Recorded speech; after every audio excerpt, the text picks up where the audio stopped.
Muy bien. En 1520, recuerdan que la semana pasada hablábamos un poco acerca de Margarita, ¿no? Esta mujer entregada al Señor en medio de su asociación con la monarquía francesa y entregada, pero al Señor en medio de tener la carga, incluso en esos tiempos, pues la iglesia y el Estado tenían una relación muy profunda.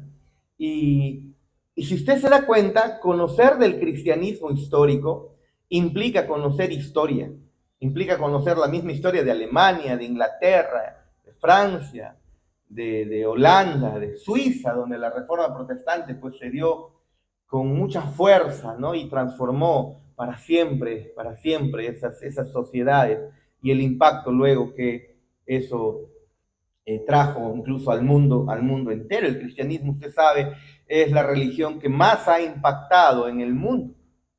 Y específicamente el cristianismo bíblico, el cristianismo producto de la reforma protestante, aquellos que llevaron el evangelio y levantaron acuñaron o levantaron estas 5 frases, ¿no? Como sola escritura, ¿no? Bueno, lo vamos a decir en español para no tanto en latín. Solamente la escritura, solamente la fe, solamente la gracia, solamente Cristo y solamente para la gloria de Dios, ¿no? Solamente para la gloria de Dios. Entonces, el hecho de caminar sobre y recordar y rebuscar y escudriñar incluso la historia de la iglesia, siempre nos va a obligar a pasar por la historia de Europa. Y usted recuerda, 1517 fue cuando Martín Lutero pues clavó ahí esas 95 tesis en la catedral, ¿no? Ahí en Alemania, en Wittenberg, ahí 95 tesis, pero luego, después de haber clavado ello, vino una persecución muy grande para Martín Lutero, muy fuerte, así que en 1520 él fue amenazado con la excomunión. El Papa que estaba en ese momento prácticamente obligó, que usted sabe que el Estado y la religión estaban muy bien conectadas o tenían influencias muy grandes la religión con el Estado, entonces como que estaban incluso hasta en algunas sociedades unidas, ¿no?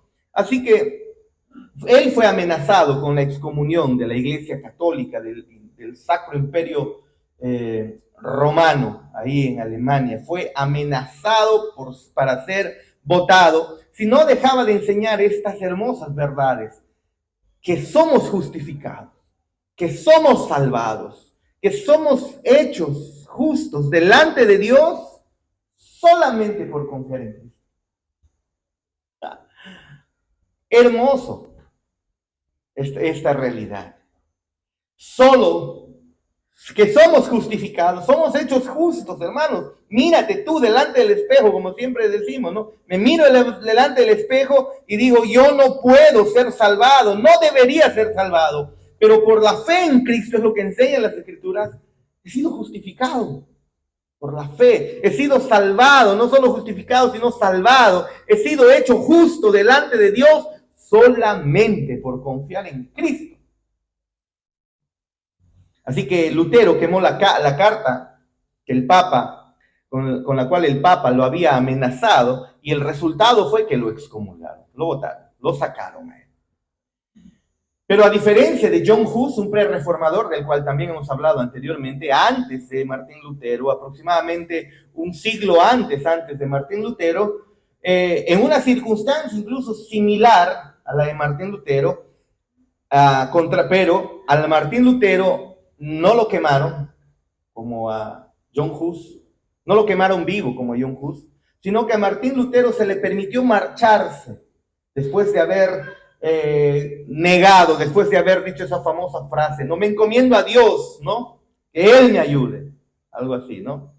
Después de haber dicho, no me voy a retractar, el Papa ha fallado, si no me convencen por el testimonio de las Escrituras, no, me aferro a Dios y a mi conciencia. Y entonces, él lo debieron haber capturado, lo común era que lo debieron haber matado. La Iglesia Católica debió haberlo quemado o ahorcado, ¿no? Ejecutado. Pero a diferencia de John Hus, a Lutero se le permite marcharse. Y luego, cuando se está yendo, usted también ha visto seguramente la película, sus amigos pues lo capturan y lo esconden durante unos meses en un castillo. Mientras tanto, luego el emperador Carlos V declaró a Lutero alguien que debe ser muerto. Lo declaró proscrito y alguien que debe ser muerto.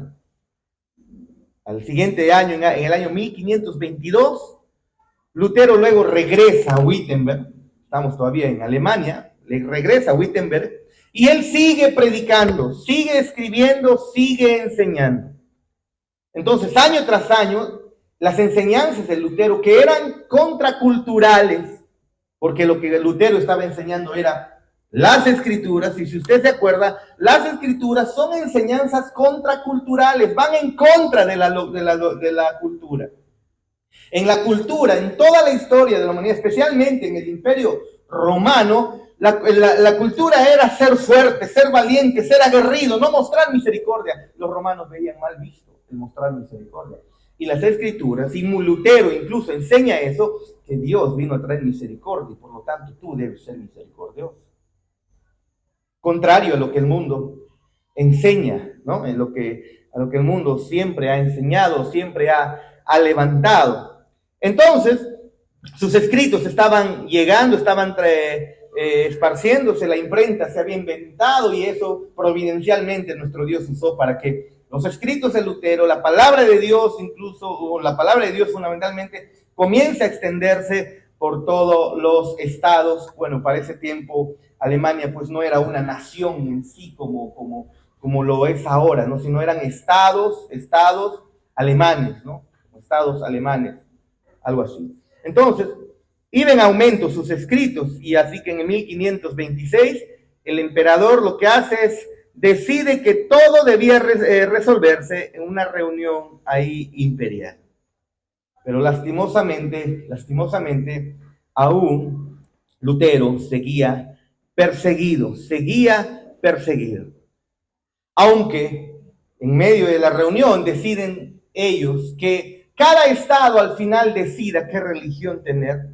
Pensaron que tal vez la religión que iban a adoptar todos voluntariamente iba a ser la católica, pero ahí comenzaron muchos a adoptar la cristiana protestante. Recuerden que estamos en Alemania, ¿no?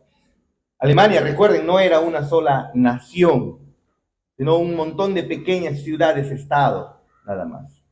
Así que, pero de todas maneras, comenzó la persecución, y la persecución para Martín Lutero no cesó, hasta que luego él, pues, muere, ¿no? Gracias a Dios, nuestro Dios le permite avanzar en el tiempo, predicar su palabra, y en fin, pero usted recuerda, Martín Lutero se levantó ahí como un heraldo del evangelio, pudiéramos decir. Aunque con muchas fallas, incluso muchos seguidores cometieron muchas fallas, incluso algunos hasta pudieron haberlo idolatrado, tal vez, un tanto así. Porque así es el hombre, ¿no? Ve un líder, no, mi líder es mejor que el tuyo. Mi pastor es mejor que el tuyo. El mío es más lindo. El mío es más guapo, ¿no? Algo así. Esa tendencia nosotros tenemos.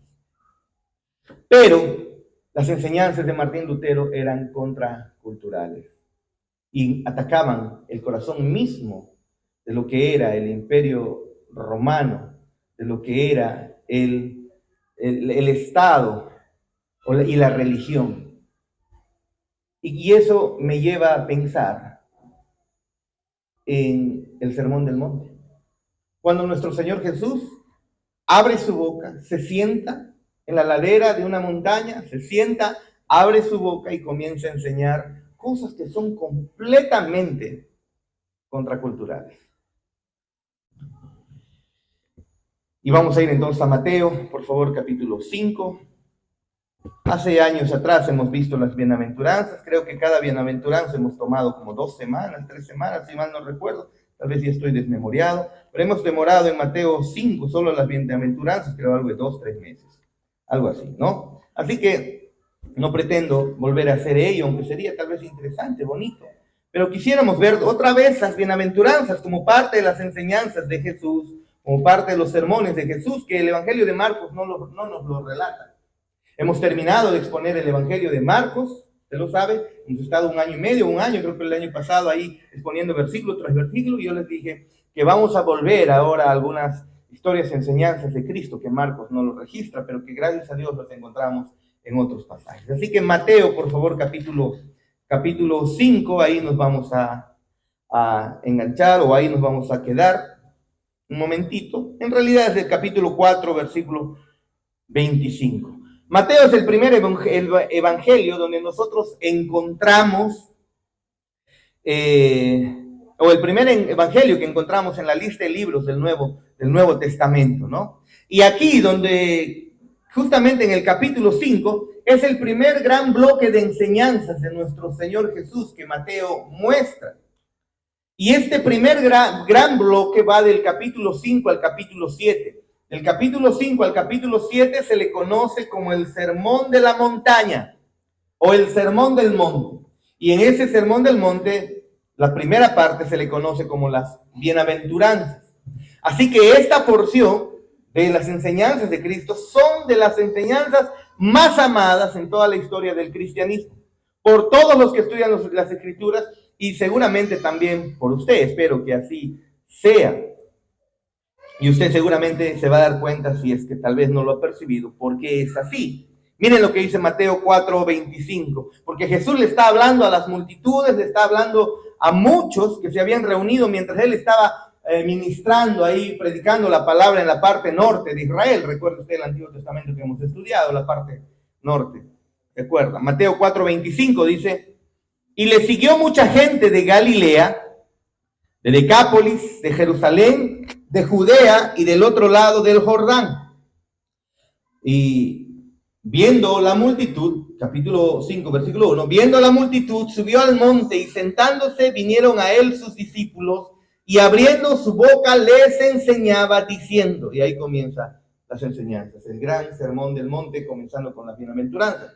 Luego avance rápido, Mateo capítulo 7, versículo 28, dice, cuando terminó Jesús estas palabras, la gente se admiraba de su doctrina, porque les enseñaba como quien tiene autoridad y no como los escribas. Entonces, esto se le llama, este bloque de enseñanzas, ¿cómo se le llama? El sermón del monte. De ese sermón del monte, la primera sección es las bienaventuranzas. Las bienaventuranzas. Bueno, se le ha puesto el nombre de sermón del monte, pero en realidad debería llamarse sermón de la ladera, ¿no? Porque era un monte y en la ladera del monte donde él comenzó a enseñar. Pero bueno, o también puede ser el sermón de la colina, tal vez pudiera ser. Porque si hablamos de geografía y de los que conocen realmente ello, hablar de monte es un tanto difícil, ¿no? Un tanto difícil. Hay muchísimos, los que estudian geografía saben exactamente qué es cada cosa. No sé si tal vez aquí Jimmy con su esposa, que son ingenieros civiles, que supongo han estudiado sobre terrenos y todo ello, seguramente nos pudieran ayudar en eso. Pero en realidad no es tanto eso el asunto, ¿sí?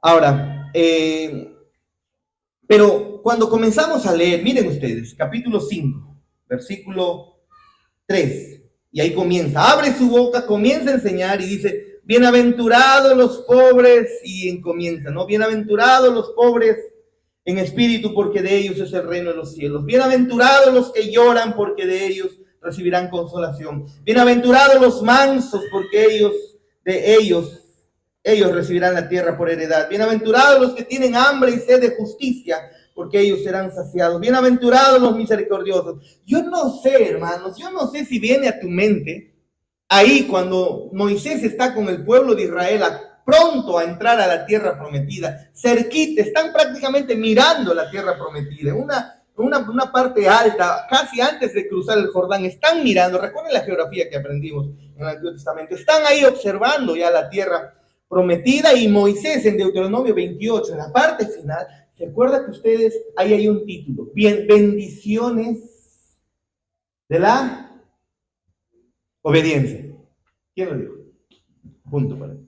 Mañana tienes propina.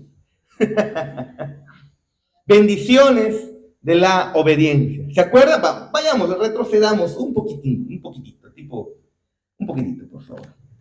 Solo un poquito. De repente nos vamos a tomar un poquito de tiempo, pero me gustaría ver ello, ¿sí? Para que usted vea la relación que hay aquí. Deuteronomio 28, por favor. Recuerden que Deuteronomio 28 están ahí cerca de la tierra prometida, y entonces bendiciones de la obediencia, y aquí también está algo semejante, dice, entonces, dice lo siguiente, versículo 3 también, bienaventurado, no, bendito, que es lo mismo, pues, ¿no? Bendito serás tú en la ciudad, bendito tú en el campo, bendito el fruto de tu vientre, bendito el fruto de tu tierra, el fruto de tu bestia, bendita será en tu canasta, y una serie de bendiciones que Moisés, guiado por el Espíritu Santo, está mencionando, les está relatando, les está anunciando al pueblo de Israel antes de ingresar a la tierra prometida. ¿Se acuerdan? ¿Se acuerdan? Sí, se acuerdan, ¿no? Entonces están a los 40 años finales, después de estar en el desierto deambulando por 40 años. Él reúne al pueblo antes de entrar a la tierra prometida y entonces les dice, abre su boca Moisés, sube ahí en una montaña, sube y se los dice otra vez todo lo que incluso nuestro Dios le había dicho ahí en el monte Sinaí unos 40 años antes, cuando recién habían, a un mes de que habían dejado Egipto, con todas las plagas que usted recuerda, ¿no es así? Así que ellos lo que están haciendo, Dios les está diciendo a Moisés, o Dios a través de Moisés, ustedes van a ser bendecidos, ellos iban a ser bendecidos. Entonces vemos aquí a Jesús, que abre su boca en la ladera de una montaña y otra vez les dice, van a ser bendecidos. Pero el mensaje que Jesús está trayendo aquí es radical, radical. Porque sitúa la identidad del pueblo de Dios, porque para Moisés, la identidad del pueblo de Dios estaba basada en una etnia, en una raza, la raza de los israelitas, los descendientes de Abraham específicamente. Y de Abraham, pero por el hijo Isaac, no por Ismael. Entonces, para ellos, la identidad del pueblo de Dios está basado en que debe pasar por el linaje de Abraham, Isaac, Jacob, ¿no es así? Por ahí tiene que pasar el linaje del pueblo de Dios, pero aquí la identidad del pueblo de Dios, Jesús lo sitúa no en una etnia, no en una raza. La identidad del pueblo de Dios, aquí en las bienaventuranzas que nosotros vemos, Dios lo sitúa, nuestro Cristo lo sitúa en su ética, no en una raza. No en el color de la piel o el color de tus ojos, no en el estatus social, económico, no, académico, sino en la ética. No en su etnia, sino en la ética.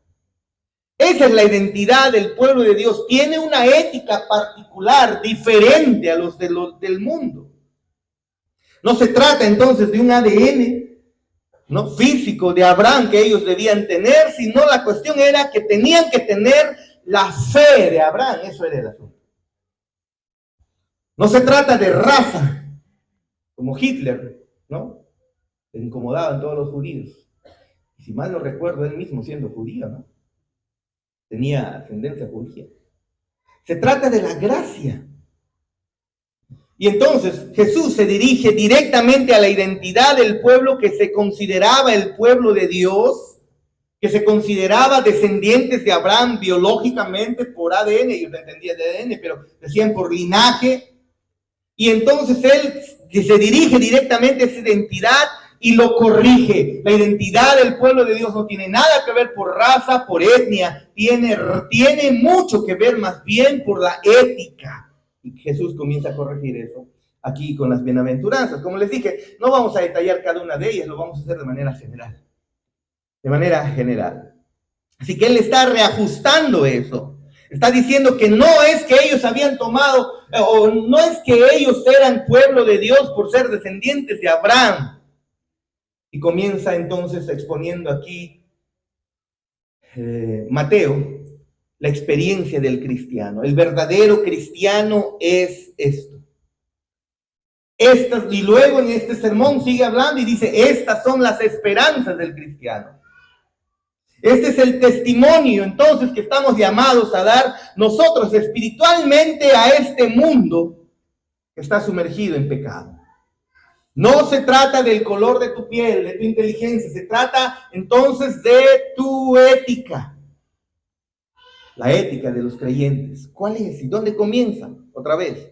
Viendo la multitud, subió al monte y sentándose vinieron a él sus discípulos. Y abriendo su boca les enseñaba diciendo, bienaventurados los pobres en espíritu, porque de ellos es el reino de los cielos. Bienaventurados los que lloran, porque ellos recibirán consolación. Bienaventurados los mansos, porque ellos recibirán la tierra por heredad. Bienaventurados los que tienen hambre y sed de justicia, porque ellos serán saciados. Bienaventurados los misericordiosos, porque ellos alcanzarán misericordia. Bienaventurados los de limpio corazón, porque ellos verán a Dios. Bienaventurados los pacificadores, porque ellos serán llamados hijos de Dios. Bienaventurados los que padecen persecución por causa de la justicia, porque de ellos es el reino de los cielos. Bienaventurados sois cuando por mi causa os vituperen y os persigan y digan toda clase de mal contra vosotros mintiendo. Gozaos y alegraos, porque vuestro galardón es grande en los cielos, porque así persiguieron a los profetas que fueron antes de vosotros. Miren ustedes los dos primeros versículos aquí, porque ellos nos dan el escenario que nosotros hemos mencionado, porque las bienaventuranzas en realidad nos recuerdan a Deuteronomio 28, creo que a usted también le recuerda eso, no creo que estamos viendo mal, ¿no? Jesús habla, sube a una ladera, a una montaña, habla de la misma manera como Moisés lo había hecho, subiendo, por ejemplo, al sermón al monte Sinaí, ¿no? Para recibir la ley de nuestro Dios, ahí en Éxodo, sube a la montaña y luego lleva la ley de Dios y se la entrega, se la da al pueblo. Pero a diferencia de este profeta, Moisés, aquí este profeta, el verdadero profeta, es el Hijo de Dios. Y claro que Moisés había anunciado que vendría un profeta, un mayor profeta que él sería levantado. Y obviamente que se refiere a nuestro Señor Jesús, ¿no es así?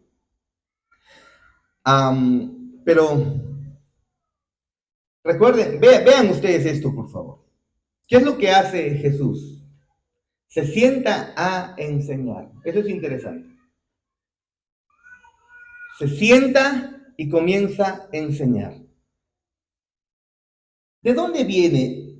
Mire, en las enseñanzas que Jesús dio siempre, el maestro era el que se enseñaba, no se sentaba, no los oyentes. ¿De dónde viene esto de que ahora sea el predicador quien esté parado y la multitud y los hermanos estén sentados? Bueno, cuando la Reforma Protestante explota, los sermones se hicieron mucho más largos que una misa, ¿no? Que una misa se hicieron mucho más largos y entonces, pues, como se quedaban parados, comenzaron entonces a sentar a los que lo escuchaban. Y eso está bien, no hay problema, ¿sí? Un poquito solo para que usted sepa cómo vino ese cambio, ¿no? Y luego el predicador era el que al final terminaba parado. Pero en el pasado era una silla o un sentarse y los demás que puedan también incluso hasta sentarse para escuchar. En fin.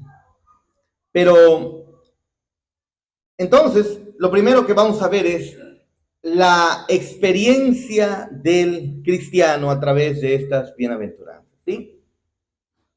La experiencia del cristiano. La próxima semana supongo que continuaremos entonces con la esperanza del cristiano y luego el testimonio del cristiano. Pero miren, Jesús es maravilloso aquí. Comienza aquí su enseñanza de esta manera. Dice, bendito, bienaventurado. Comienza con estas palabras, con bendiciones, y lo repiten varias veces. Benditos, bienaventurados, que lo que está diciendo es, qué felices, qué bendecidos, qué verdaderamente prósperos, qué gozosos de verdad, qué alegres ustedes. Eso es lo que está diciendo. Qué felices son y nos muestra cómo es el caminar del creyente. Pero cuando tú lees estas bendiciones, no suenan como cuando tú hablas con alguien y te dicen que tengas un buen día, ¿no? Bendiciones, hermano. No suena así. No suena así. Es mucho más profundo. No estamos nosotros pensando de esa manera cuando estamos diciéndole a alguien, bendiciones, buenos días, bendiciones. ¿No es así? Pero aquí Jesús parece tener una idea completamente diferente de lo que realmente es ser bienaventurado. David incluso había escrito antiguamente, ¿no? Bienaventurado el hombre que no sigue el consejo de los malos, Salmos 1, ¿se acuerdan? Bienaventurado, de repente en el Salmos 32, también que dice, bienaventurado aquel cuya transgresión es perdonada, cuyo pecado es cubierto, es decir, feliz, gozoso, dichoso. O en el Salmo 112, cuando dice, bienaventurado el hombre que teme al Señor, gozoso, feliz, bendecido, verdaderamente próspero el que teme al Señor. ¿No es así? Así que a nuestro Dios le encanta decirnos cosas buenas. Desde el Antiguo Testamento vemos que a Él le encanta decirnos cosas buenas. Y aquí Jesús, cuando comienza su ministerio público, Él pronuncia estas 9 bienaventuranzas. Y no solamente son máximas o proverbios que Él está dando, sino está hablando sobre virtudes, está hablando sobre la característica que debe tener todo aquel que no está jugando al cristiano. Todo aquel que no está viniendo solo a la iglesia porque no tiene otra cosa que hacer y porque hay que ir, pues. Sino alguien que realmente es creyente. Porque muestra realmente lo que significa ser creyente, perteneciente al pueblo de nuestro Dios. No se trata simplemente de descender de Abraham, sino que hay algo más que distingue al maravilloso pueblo de Dios que Él ha ganado con su sangre. ¿Y qué es aquello que lo distingue? Y Jesús dice, son estas cosas. Bienaventurados, y ahí comienza. Bienaventurados. ¿Qué distingue entonces al creyente? Son estas experiencias, dice Jesús. Yo quiero que pienses en eso, por favor. Y que en esta noche una vez más analicemos nuestro cristianismo. Y que lo hagamos. Siempre lo vamos a tener que hacer. Siempre, siempre, siempre. No piense que solamente busque que usted lo haga. Obviamente, en primer lugar lo estoy haciendo yo. Así que estas son las experiencias que definen al verdadero creyente. Estas son las experiencias que definen al verdadero creyente. No es que tengas pobreza de espíritu por un tiempo. No. Y luego dejes de tener pobreza de espíritu. Y no es que luego te lamentas por un tiempo y luego dejas de lamentarte. Y no es que después te vuelvas misericordioso dejando el lamento y luego y así vas subiendo. No es así. Para que tú puedas ver estas bienaventuranzas, pensemos un poco en los colores. Pensemos un poco en los colores. Tú tienes un color fundamental, ¿no es así? Y de ese color fundamental, ponle que ese color fundamental es la primera bienaventuranza. Y tú quieres crear un nuevo color, coges a ese color, ¿no? Ya lo tienes ahí, coges ese color y quieres crear otro tono, agarras otro color y lo introduces. Lo revuelves y ahora ahí dentro está el color que ya estaba mezclado con otro más y que te da un nuevo color.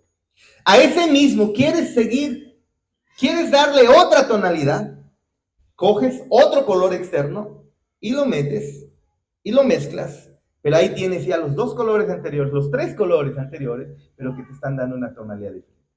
Las bienaventuranzas son así. No es que cumples uno, lo terminas y comienzas con el otro. No, esto es como esos colores que se han mezclado.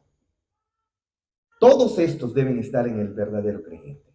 Por eso te digo que necesitamos todos, por favor, meditar, reflexionar en esto. Como te dije, no es que tú tengas pobreza de espíritu por un tiempo, sino que a esa pobreza de espíritu, lo que le continúa, lo que se le adiciona, es dolor en el corazón. Y a ello, y te lamentas, ¿no? Y a ello entonces produce un corazón misericordioso, un corazón manso, un corazón humilde, y va subiendo, y va subiendo, y va subiendo. ¿Sí? Eso es lo que debe ocurrir, así que vamos a ver un poco acerca de ello. Así que cada una de estas bienaventuranzas crece a partir de la anterior. Míralo así, por favor. Comienzas con la primera y va creciendo, y va creciendo, va creciendo, y va creciendo, y va creciendo. Así que, pobres en espíritu. Por favor, una vez más regresemos a Mateo, capítulo 5, versículo 3. Bienaventurados, ¿qué dice? Los pobres en espíritu, porque de ellos es el reino de los cielos. Jesús aquí describe la necesidad del verdadero creyente, del ciudadano del reino. Jesús describe aquí que no solo ellos sienten necesidad y carencia en realidad de cosas materiales, sino que sienten ellos su propia necesidad espiritual. El verdadero creyente reconoce su necesidad espiritual, su pobreza de espíritu, reconoce que fuera de Dios no vale absolutamente nada. Ahí es donde comienza el creyente. Ahí es donde comenzamos. El ciudadano del reino, su característica inicial es que reconoce que sin Dios no tiene ningún valor absoluto. Y esto es contrario a lo que el orgullo humano nos enseña, ¿no? Esto es lo contrario a lo que impulsa todos nuestros demás pecados, el orgullo. Nos gusta ser orgullosos, vanagloriosos. Nos gusta pavonearnos. Y viene aquí Dios y dice, no. Viene aquí Cristo y dice, bienaventurados, felices, dichosos, gozosos, verdaderamente lo son los hijos de Dios cuando son pobres de espíritu, cuando reconocen que es Dios su máxima necesidad. No hijos, aunque los hijos son buenos. No esposo o esposa, aunque es bueno. No estudios, no grados académicos, no dinero, no posesiones. No, nada de eso.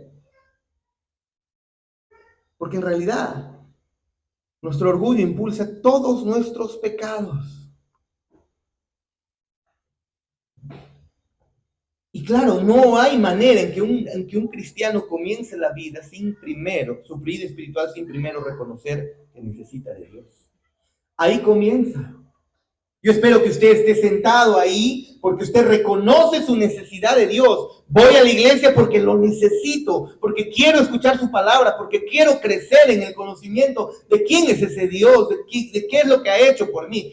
Esperamos, anhelamos que esa sea la razón por la cual estás ahí sentado. No porque se te obligó, no porque no tenías nada que hacer en casa, sino porque entiendes, necesito de Dios, porque ahí es donde comienza el creyente, dándose cuenta de su pobreza espiritual. No tiene absolutamente nada para poder vivir y lo único que sabe y entiende es que si no se aferra de la gracia de Dios, este hombre está perdido.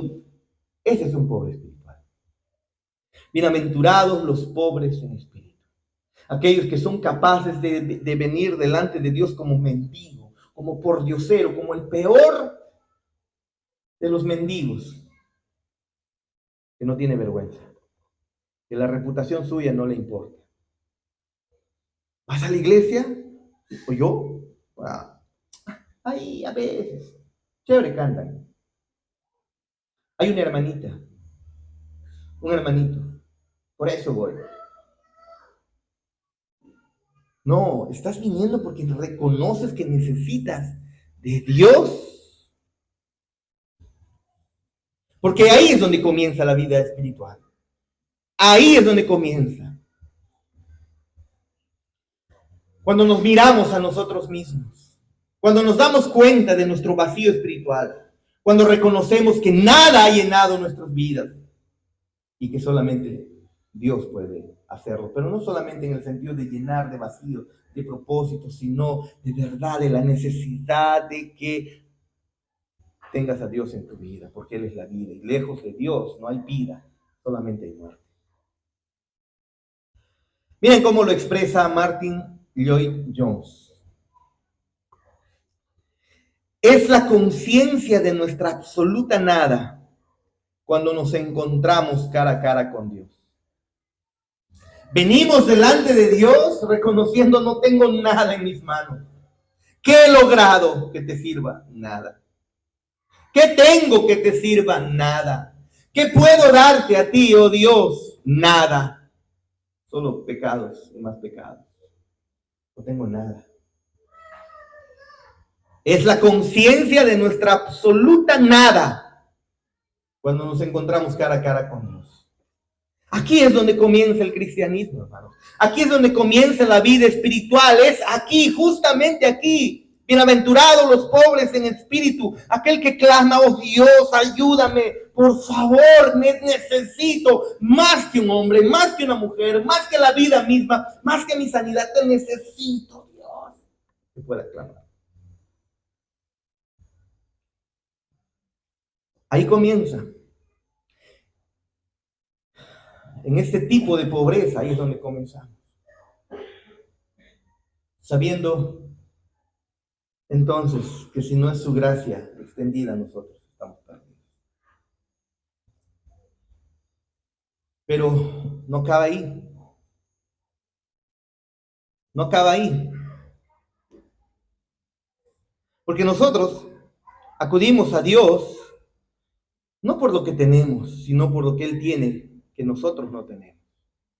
Y Él tiene vida y nosotros no la podemos sostener. Sin fuera de Dios solamente hay muerte. Reconocemos, somos pobres de espíritu. Somos pobres en espíritu.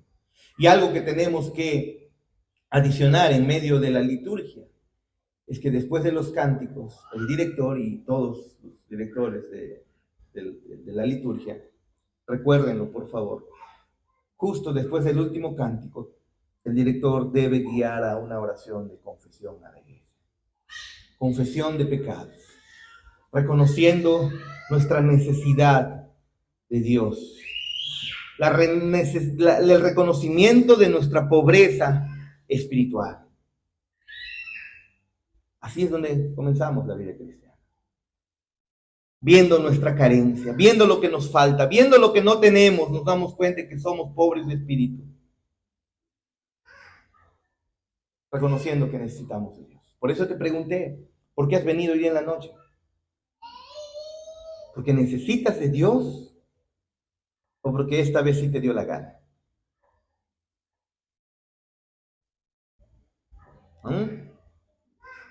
¿Requieres de Dios? ¿Necesitas de Dios, hermanos? Hermanos, esta vida es tan cruel. Este mundo está tan podrido que nuestra alma fuera de Dios sucumbe y muere. Usted lo sabe. Usted entiende de lo que hablo. Usted lo entiende. Mientras estaba por los pasillos ahí del hospital, encontré a unos jovencitos sentados en ciertos. Y ellos se reían y jugaban ahí. Entonces, escucho que usted decía, oye, yo me quería suicidar 2 veces. Como si fuera de la gran, pues de la última moda. Oye, mira, yo me compré zapatillas, ¿no? Qué chévere, mira, tú no tienes. Yo me quería suicidar 2 veces. Y obviamente no me ha funcionado. Ay, me dio tanto dolor. Me tuve que acercar a esos jovencitos, les hablé, les compartí, les prediqué. Sus ojos se quedaron raros, creo, no pensaban que iba a entrometerme en sus vidas. Pero hermanos, ¿por qué llega esa persona hasta ese punto? Teniendo 17 años y estando feliz de que se ha querido matar muchas veces.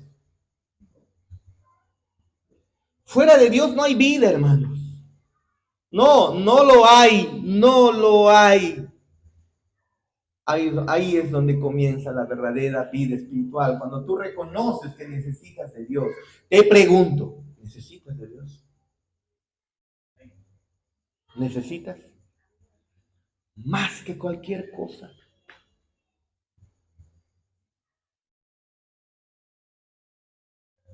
Creo que hay una regla, ¿no? Esta película de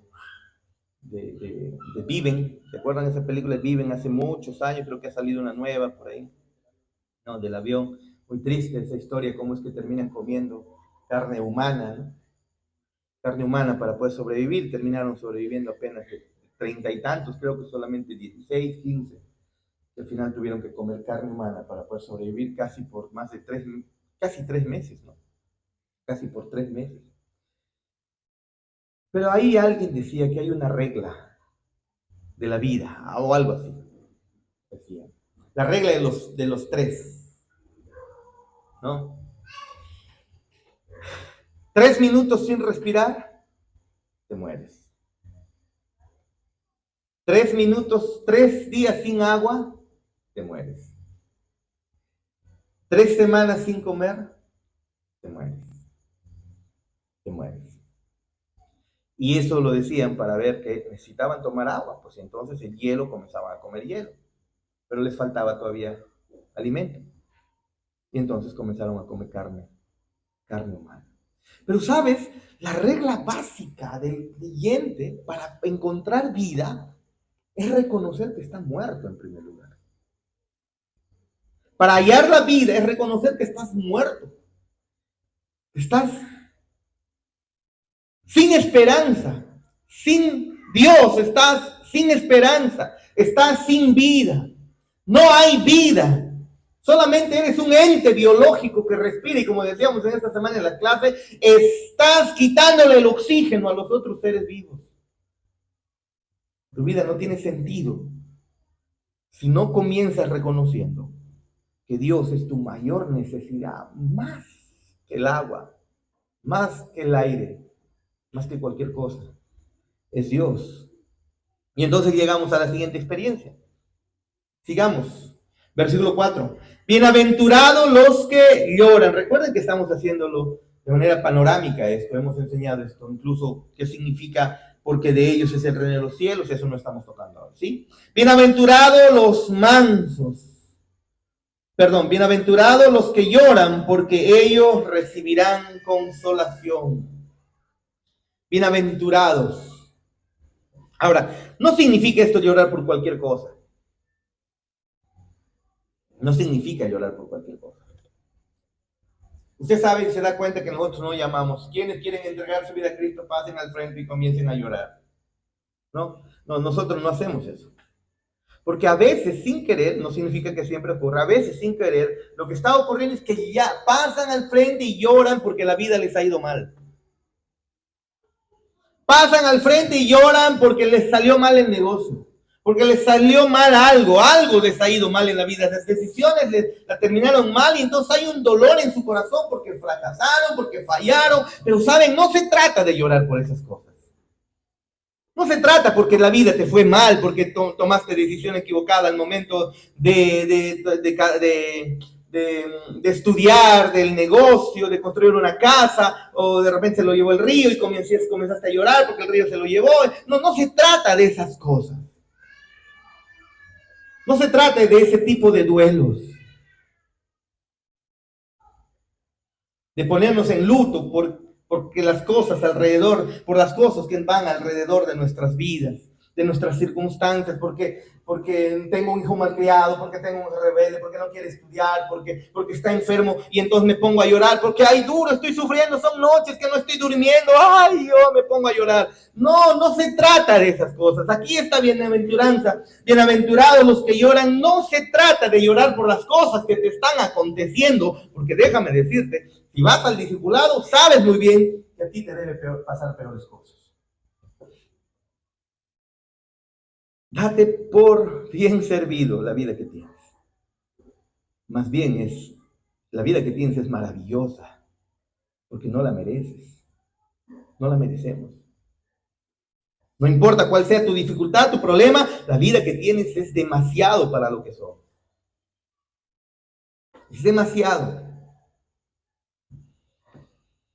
Así que Jesús nos está mostrando que la respuesta honesta a nuestra pobreza espiritual, al darnos cuenta que delante de Dios yo debo ser aplastado, Delante de Dios yo debo ser consumido, y que si yo no tengo su brazo extendido, Salvador, hacia mí, yo seré condenado para siempre por mis pecados. La respuesta a ello es que ahí lloro. Entonces el creyente verdadero llora. ¿Sabes por qué llora?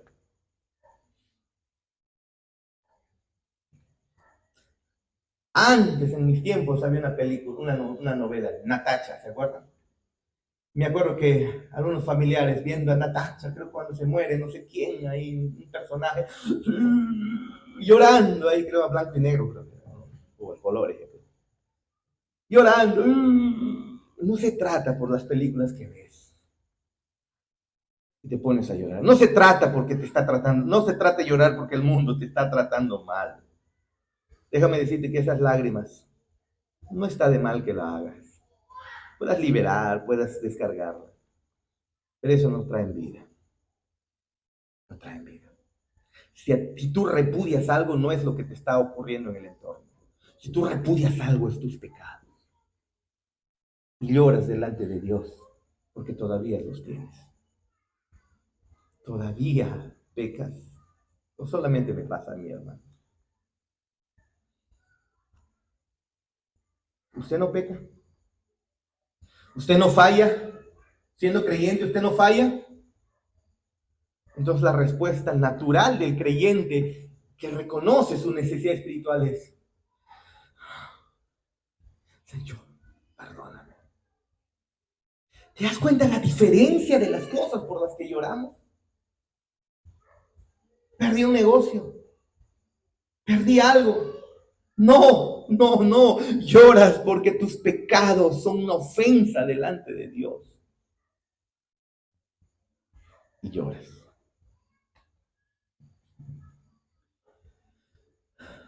Yo quería mantenerme fuerte mientras mi esposa estaba ahí, no lo pude hacer. Yo quería mantenerme fuerte para que mi esposa se quede tranquila en el hospital. Yo dije, voy a ser fuerte, voy a ser fuerte. Mi amor, tranquila, voy a ser fuerte. Y no lo pude hacer. Tuve que abrazarla y no pude contenerme. Y ahí con ella la abracé. Hermanos, es horrible ver a tu esposa en ese estado. Es cuando la estás dejando y tal vez no la pudieras volver a ver. Es doloroso. Pero ni eso debe ser el dolor fundamental de nuestro corazón, sino nuestros pecados, que volvemos a Él constantemente. Bienaventurados, felices los que lloran. Los que lloran, ¿por qué? Los que lloran, ¿por qué? No hay tiempo para que ya hemos visto esto. No recordemos, los que lloran, ¿por qué? Por sus pecados.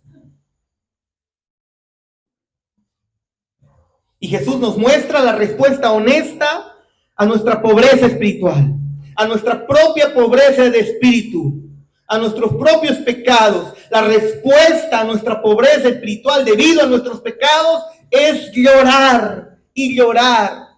Y no solo un día, porque esto es: vive tu vida llorando por tus pecados. ¿Qué significa? Hasta el final, que te duela tus fallas, que te duela tus fallas. Aunque han sido perdonadas por Cristo, aunque judicialmente has sido declarado perfecto, perdonado por el Padre, Hijo de Dios, ahora coheredero con Cristo, te debe seguir doliendo que a Dios le falle.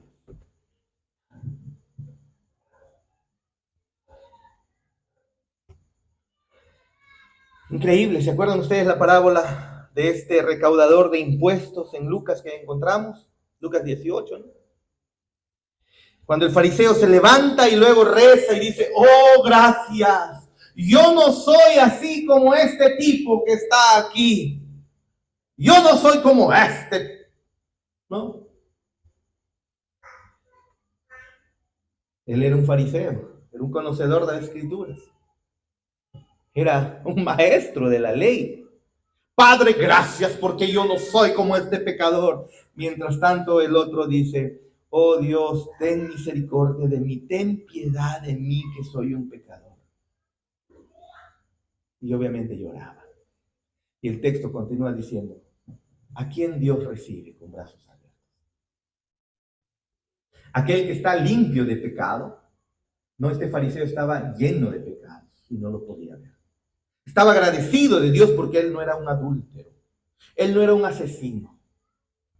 Él daba sus diezmos. Y el otro reconocía, yo soy un terrible pecador. Eso es pobreza de espíritu. Ese lamento que hizo este hombre en la historia que Jesús, que nos muestra ahí de Jesús, es de lo que Jesús está hablando aquí. Ellos lloran. Porque el pueblo de Dios no se queda complacido en sus placeres mundanos. El pueblo de Dios llora por sus pecados. El creyente llora porque le ofende a Dios. El creyente llora porque le falla a Dios. Y el creyente seguirá llorando porque mañana continuará todavía.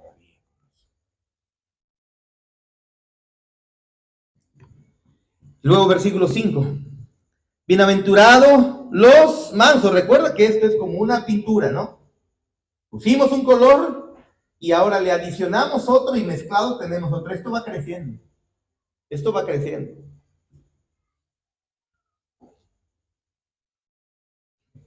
Y dice, bienaventurados los que, no es con E por si acaso, sino con A, los mansos, porque ellos recibirán la tierra por heredad.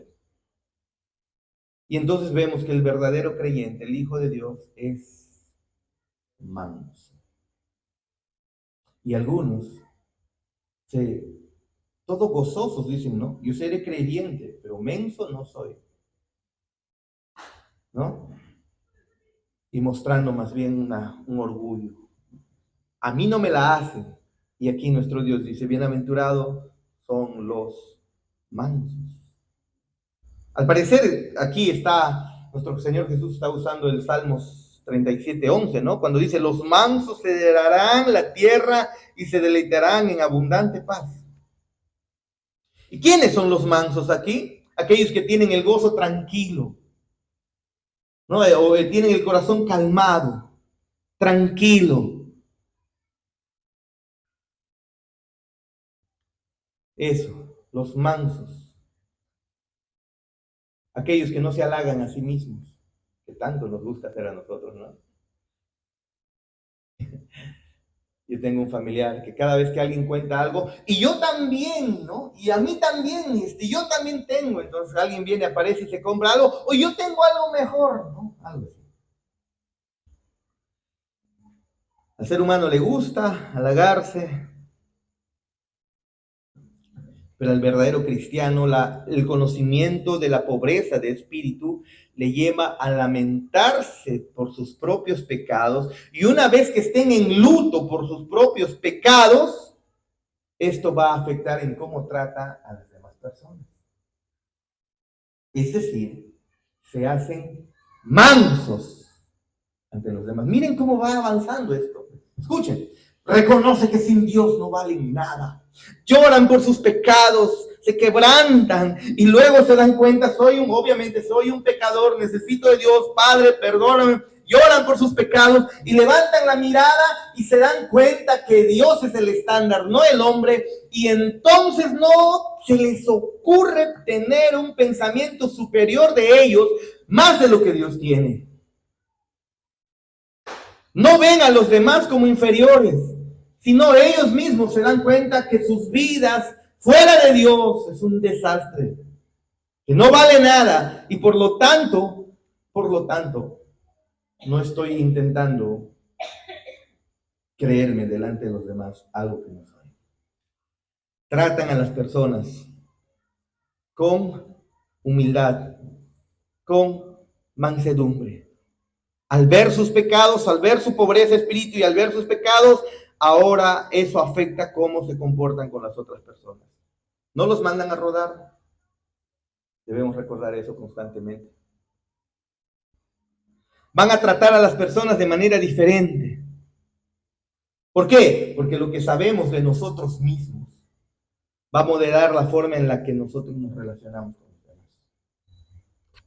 ¿Se da cuenta? Nos comparamos con Dios y nos damos cuenta, me falta mucho. Por lo tanto, no me creo en nada. Nada.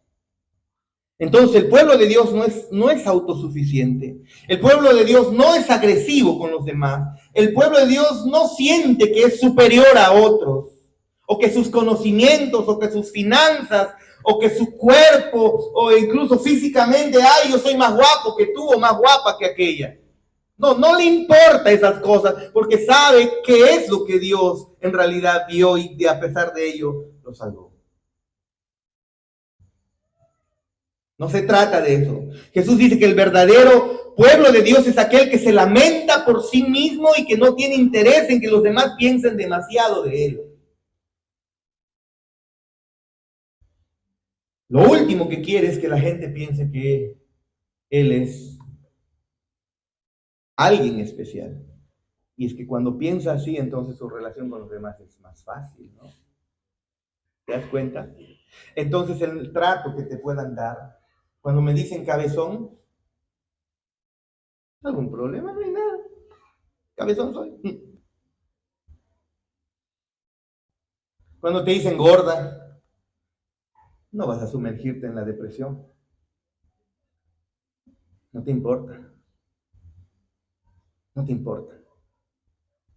Cuando te dicen chato, imaginan a mi talla, obviamente soy chato. No importa. No importa. Somos mansos. Claro que tienes que luchar contra ello. Claro que lo tenemos que hacer. Pero si eres creyente, lo estás comenzando a cultivar en tu vida.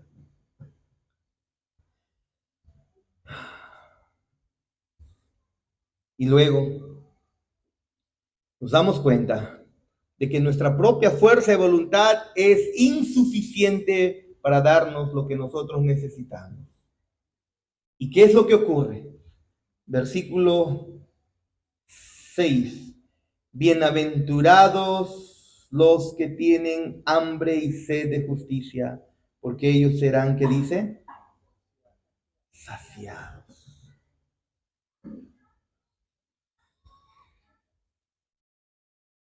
Así que no es de extrañar entonces, hermanos, que al leer este versículo, el versículo 6, tales personas que reconocen su necesidad espiritual, que reconocen su pobreza de espíritu, que lloran por sus pecados, que son mansas, no es de extrañar que ahora ellos son los que tienen hambre y sed de justicia.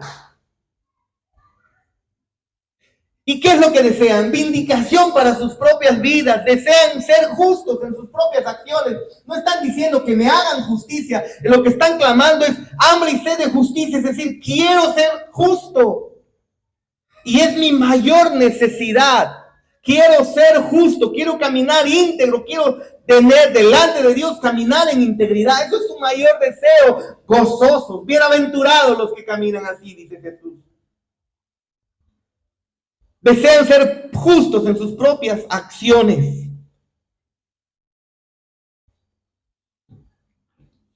No lo podemos lograr nosotros. En nuestras propias acciones no lo podemos hacer. Pero entonces dependemos de Cristo, de lo que Él nos ha hecho en la cruz por nosotros. Y cada día queremos depender más de ello. De tal manera que incluso tenemos hambre y sed. Ya te dije que esas son necesidades básicas. 3 días sin agua, tú puedes matar por agua en 3 días. No importa si estás con tu ser querido ahí en un cuarto. No importa. Si te quedas 3 días sin agua con ese ser querido y ese ser querido tiene un vaso de agua, es muy probable que lo mates para que puedas tomar el agua y quitárselo, tomar el agua. Es una necesidad básica, fuerte, intensa. Y hambre también. 4 días, o diré 3 semanas. Y estas personas tuvieron que comer carne de muerto. ¿De quiénes? De sus propios amigos, con los que estaban ahí rodeados, que habían muerto. Jugaban rugby ellos.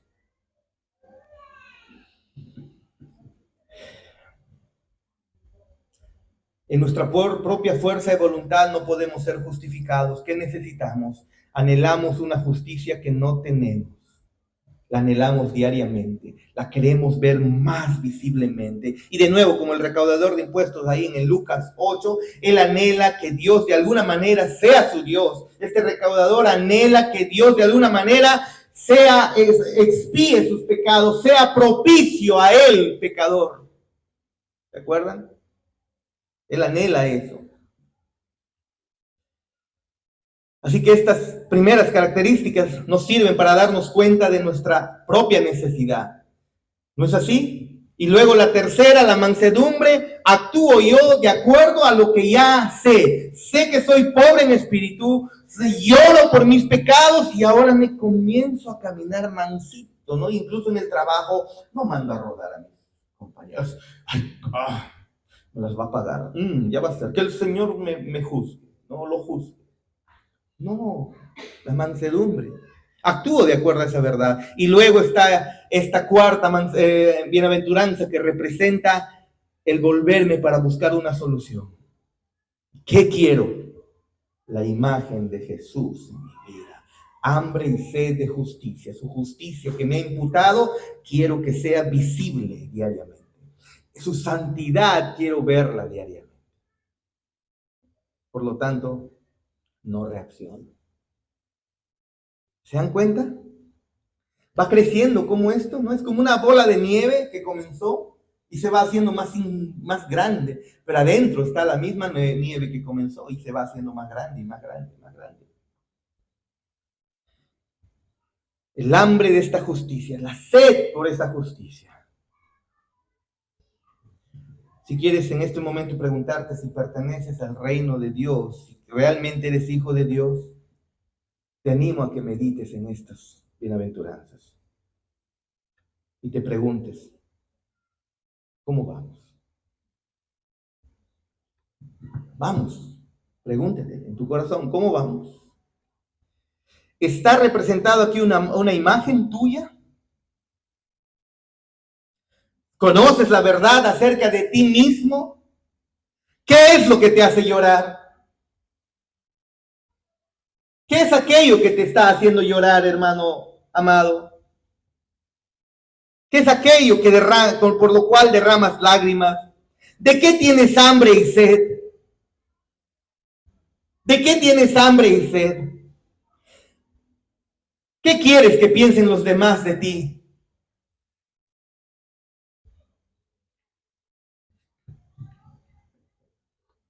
¿De qué tienes hambre y sed verdadera? Porque aquí, en unas pequeñas palabras, Jesús nos está haciendo una radiografía del verdadero creyente y nos está llamando a compararnos. ¿Cómo vas? ¿Cómo vas, amado hermano? ¿Estos son ustedes? ¿Lo son? Y versículo 7. Bienaventurados los misericordiosos, porque ellos alcanzarán misericordia. Hermanos, que miren cómo va. Reconozco que necesito de Dios. Lloro por mis pecados delante de Él. Eso me lleva a tener una actitud mansa, porque ¿qué voy a levantarme con el orgullo sabiendo de lo que Cristo me ha salvado, de lo que yo era, de lo que soy, de lo que todavía hay cosas que tengo? ¿Cómo puedo levantarme por sobre encima de los demás? Y entonces luego quiero la imagen de Cristo en mi vida. Tengo hambre y sed de justicia y luego claro que me comporto de manera misericordiosa, incluso con aquellos que obran mal para mí. A los que tú consideras enemigos, en realidad son pobres almas camino a condenación eterna.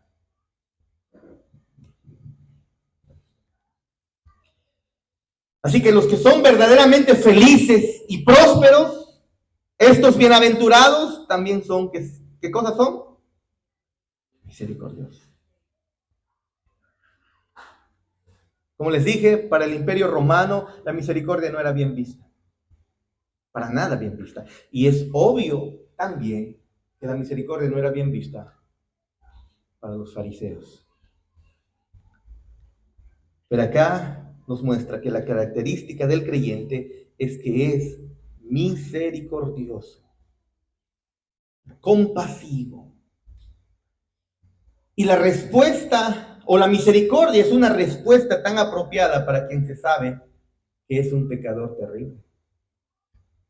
Porque como el Padre le ha mostrado misericordia, Él muestra misericordia. Como el Padre te ha mostrado a ti, pobre, desdichado, miserable en tus pecados, te ha dado misericordia, ahora tú se la extiendes a los demás. ¿Te das cuenta? Qué apropiada es la misericordia para quien se reconoce pecador.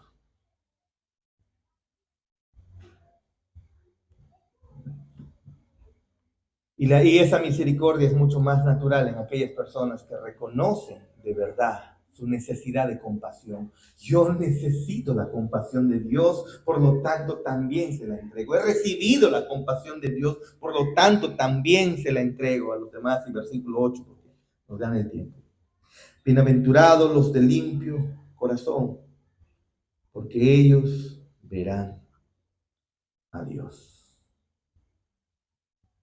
Es una característica mucho más general, ¿no? Ellos verán a Dios. Los de limpio corazón. Una especie de resumen la que vemos aquí, ¿no?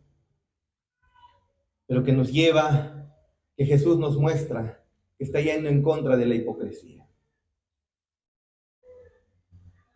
Es interesante que Jesús está comenzando una nueva nación, su reino, ¿no es así? Ha venido a inaugurar su reino para ciudadanos de su reino, aquellos que creerían en él, y esta enseñanza pública es un ataque a la mera práctica religiosa hipócrita. Y les dice, bienaventurados los de limpio corazón, los que no andan en hipocresía. En contraste a la religión judía, completamente hipócrita, lleno de ritualismos, pero nada de vida. Para avanzar, versículo 9. Bienaventurados los pacificadores, porque ellos serán llamados, ¿qué dice? ¿Cómo pacificadores? Ah, pastor, te cuento. Mi vecino estaba peleando con el otro vecino, entonces yo hice que hagan las paces. Soy un pacificador. No es de eso. No se refiere a eso. Pastor, yo soy un agente de reconciliación entre las familias, entre los padres, entre los hermanos, entre los vecinos, entre los tíos. Yo me gusta la paz y entonces por lo tanto yo quiero paz para con todo el mundo. No se trata, no es esa paz. No se trata de eso.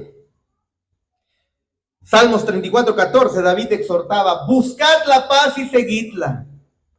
Pero la paz que Jesús está enseñando aquí es la paz que él había venido a establecer. ¿Y qué es esa paz? Es la paz entre Dios, enojado, airado contra el pecador, y el pecador rebelde, el pecador levantado en armas delante de Dios. Y hay una guerra, hay una enemistad entre Dios y el hombre que es bilateral. Y viene Dios, y viene Cristo y hace la paz entre Dios y el hombre. Y ahora dice, bienaventurados los que buscan la paz. ¿Qué paz?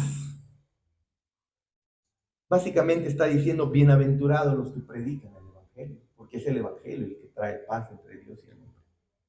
¿Cómo va tu entrega con el evangelio? Porque si tú no le predicas a nadie del evangelio, de ese evangelio que te salvó, es muy probable que tú no seas salvo.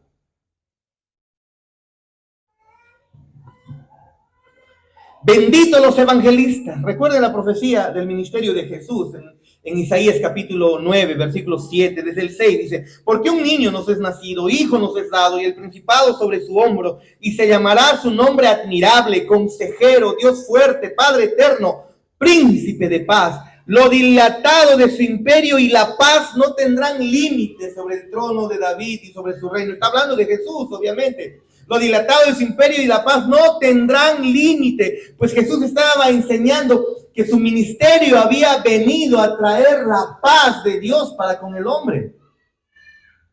Isaías 52:7. Cuán hermosos son sobre los montes los pies del que trae alegres nuevas, del que anuncia la paz, del que trae nuevas del bien, del que publica salvación, del que dice a Sión, tu Dios reina. Ya te das cuenta de qué paz está hablando acá. Bienaventurados los pacificadores, aquellos que predican el evangelio. Pues no es solamente para el pastor, es una característica que está en ti, debe estar en ti. ¿Por qué? ¿Has entendido? Miren cómo va, otra vez, aunque sea redundante, miren cómo va el asunto. Sabes que sin Dios no eres nada, que lo necesitas más que a nada en el mundo. Lloras por tus pecados. Tu actitud luego es de mansedumbre. ¿No es así? Tienes una actitud de mansedumbre. ¿Y luego qué? Tienes hambre y sed de justicia. Todavía quieres tú tener el carácter de Cristo, que te lleva luego a ser misericordioso. ¿Ve? Que no quiere ser hipócrita. Y entonces quiere que los demás también conozcan de Cristo. De eso se trata. ¿Se da cuenta? De eso se trata.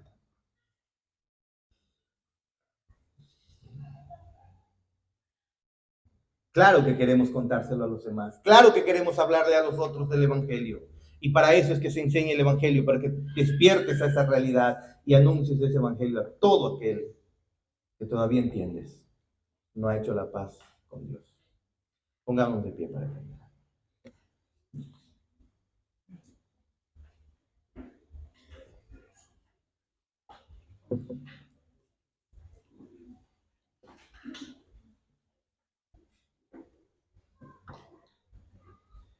Y entonces el versículo 10 dice: bienaventurados los que padecen persecución por causa de la justicia, porque de ellos es el reino de los cielos. Bienaventurados sois cuando por mi causa os vituperen y os persigan y digan toda clase de mal contra vosotros mintiendo. Gozaos y alegraos, porque vuestro galardón es grande en los cielos, porque así persiguieron a los profetas que fueron antes de nosotros. Cuando te persiguen a causa de Cristo, siéntete gozoso. ¿Pero por qué te persiguen? ¿Por tu mal genio? Ay, me tratan mal. ¿Y por qué será? ¿Por qué será? Ay, creo que no le caigo. ¿Y por qué será? Cristo dice, por vivir como creyente en un mundo que vive en contra de Dios, tú comienzas a vivir para Él. Eso no es bien recibido, entonces eres perseguido. ¿Se dan cuenta? Esto debe cambiar toda la trayectoria de nuestra vida. Seremos perseguidos. Si no estamos viendo persecución, hermanos, no estoy hablando que están entrando en nuestra casa, quieren matarnos, pero los incrédulos en realidad te aman o más bien repudian el hecho de que tú vivas una vida que busque agradar a Dios. Ahora, hay un sentido en el que nosotros tenemos tranquilidad y paz para con todos los demás, ¿no? Que somos misericordiosos y eso somos mejores personas y obviamente ellos lo tienen que ver y admirar. Pero al final de cuentas,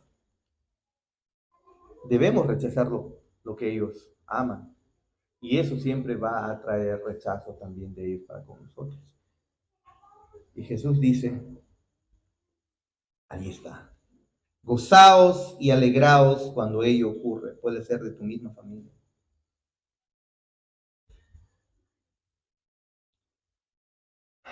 La bendición no vendría, amados hermanos, a los que se juegan a los cristianos. La bendición, la bienaventuranza no van a ser felices, no van a ser gozosos a los que juegan a los cristianitos. Sino como Martín Lutero, como John Hus, ellos no estaban jugando a los cristianitos, no estaban jugando a los hermanitos. Ellos habían entendido quién es Dios, habían entendido quiénes son ellos y se habían entregado a Dios con todo el corazón. Y entonces fueron gozosos, alegres ellos. Juan 15:18 dice, si el mundo os aborrece, sabed que a mí me ha aborrecido antes que a vosotros. Si fuerais del mundo, el mundo amaría lo suyo. Pero porque no soy del mundo antes, yo os elegí del mundo, por eso el mundo os aborrece. Acordaos de la palabra que yo os he dicho, el siervo no es mayor que su señor. Si a mí me han perseguido, también a vosotros os perseguirán. Si han guardado mi palabra, también guardarán la vuestra. Mas todo esto os harán por causa de mi nombre, porque no conocen al que me ha enviado. Y entonces encuentras tú a Pedro años después crucificado. Él negándose a ser crucificado como Cristo. Lo crucificaron, parece, boca abajo. No jugaron a ser creyentes.